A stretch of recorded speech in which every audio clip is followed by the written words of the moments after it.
намайг Оюн Тунгаа гэдэг. Би бол энэ Төв аймгийн хүн. Тэгээд гэр бүлтэй болоод тэгээд энэ Сэргэлэн суманд одоо малчнаар би мал маллахаар одоо нөхрөөд агаж гарч ирсэн. Тэгээд одоо 10 хэдэн жил битэр сайхан амьдарч 3 хүүхэдтэй болсон. Энэ хугацаанд манай хүн маань гинтийн ёслоор нас орсон.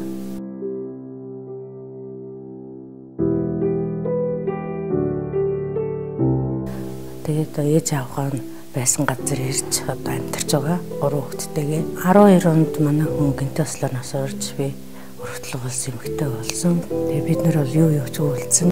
3 хүүхэдтэй харах л л өвддөг байгаа байхгүй. Хүмүүс ч юм бол сайн явахд бол сайн гэх хүн бол зөндөө байдаг юм бэл. Яг ядраад ирэхэд бол хүн ганцхан ч нааших. Өвдөд миний дэргэд өвдөд яа игжээ гагаад өгсөн бол бас нэг өөр юм бэл тээ. Гинтээ ослогд чи би одоо хаалга дуурхлаар л ороод ирэхлээ. Ингээл явхлаар хүн харахлаар л энэ миний хайнаа л гэж би хардаг байсан. Үнэхээр хэцүү юм л гинтээ ослогд ч. Өөр хүүхдийг хараад би өдөөж очих болохоос ер нь хайны жилгэд чинь нэг би чинь хоёр би чинь нэг болдог гэдэг яа нэ тэр хүн бол надтай нэг л байдаг юм бэл би яаж 3 хүүхдийг хараад энийг хүн болох юмсан гэж удаа өдөө хүртэл явж байгаа болохоос би тэр хүний араас бүхээр юм бэлээ.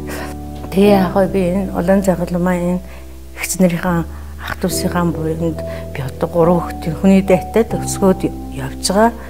Би дээд сургуульд оруулж чадаагүй ч коллеж төгсгөөд бүгдийг төгсгөөд одоо амьдралд нь залгуулж байгаа.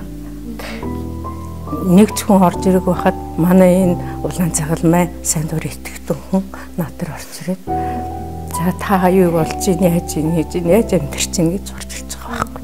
Тэгтэл би ч одоо юу болов ямар хүнтэй яриад ийн ярьч ч мэдэхгүй суучих юм. Тэгээд би одоо ингээ 3 хүүхдээ ингээ сургуульд явуулах гэсэн чинь иймэрхүү байна гэж байгаа байдлаа хэлээл тэгэл байж итэл та ингээ гэд надад ингэж явдгийн гэж зөвлөгөө өгч байгаа байхгүй.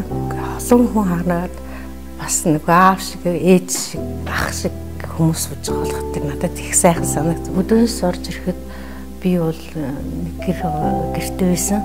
Тэр маань дан давхархтай байсан. Тэр нь хотны үедээ ер нь цаарч барчсан байсан. Тэгэхэд надад туурах хамгийн том юу нь туурах хүчсэн. Туурах өгсөн л их сайхан байсан. Дан давхарч гэсэн дуургатай болцсон гэ. Одоо ч гэсэн тэр дуургаал барьж байгаа. Тэгээд манай энэ дөрөв төвдөд бол тэгэл яаж нээж хэзээ юу гэдэгтэй эргэж асууж. Тэгээд манай ихч гэл манай хүүхэд бол амар дуртай ш. Тэгээ улаан цагалмай болон одоо энэ гадаадын хөрөнгө оруулалтаар ингээд хийгддэг энэ ажил бол их сайхан байдаг. Цаашид бид нарыг ингэж дэмжээрээ олон сайхан хүнийг ингэ сэтгэл санааг өөдрөг болоход энэ хамт олон сайн ажиллаад ингэж биднэрт сайн тусалж байгаарэ. Олон юм сургаж өгөөрэй. Цааш өгөөрэй.